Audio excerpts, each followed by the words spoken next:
As a former SAS in Washington County, now moving to lead teacher, what challenges have you faced this year?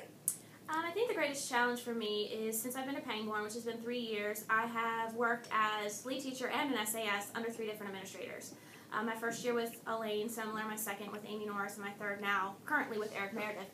I think the greatest challenge has been just learning the mission and vision of the 3 different principals and trying to transfer that mission and vision to the staff. And having to change that 3 years in a row has been difficult not only for me, but also for the staff. On a positive note, however, having worked under 3 different administrators, I feel like I have learned a lot about administration and their style. I'm currently in the grad program at Frostburg working to get towards my degree. So I think I've been able to take all of those 3 styles and kind of determine the type of principal that I want to be in the future and how I want to lead my staff in the future. Great. The second question, or the second thing that I'd like you to share is just something great or positive that's happening here at Pangborn Elementary, because I'm sure there's lots of good things. If you could kind of maybe pick one and explain it to us, that'd be great. Pangborn's a CES school, which has brought lots of great opportunities this year. We started the year off through the scrolling process. With the scope and sequence being gone, teachers were struggling with, where to go with the Common Core. So CES came in and they offered a strategy called scrolling, and so our teachers at the beginning of the year sat down and mapped out their long-range plan, looking at the Common Core and looking at some of the state standards for science and social studies, and really tried to create some interdisciplinary units.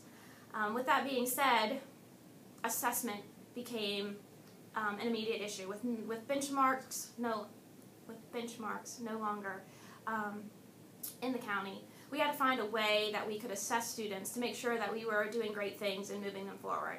So my partner Liz, who is not here, but my partner Liz and I sat down and we actually created a process for common assessments. We thought, for us, what would it look like to actually write an assessment, which is unusual for a lot of teachers in the county.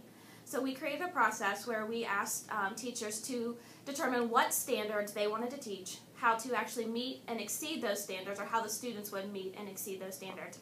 And then we walked them through a process that they would create a common assessment.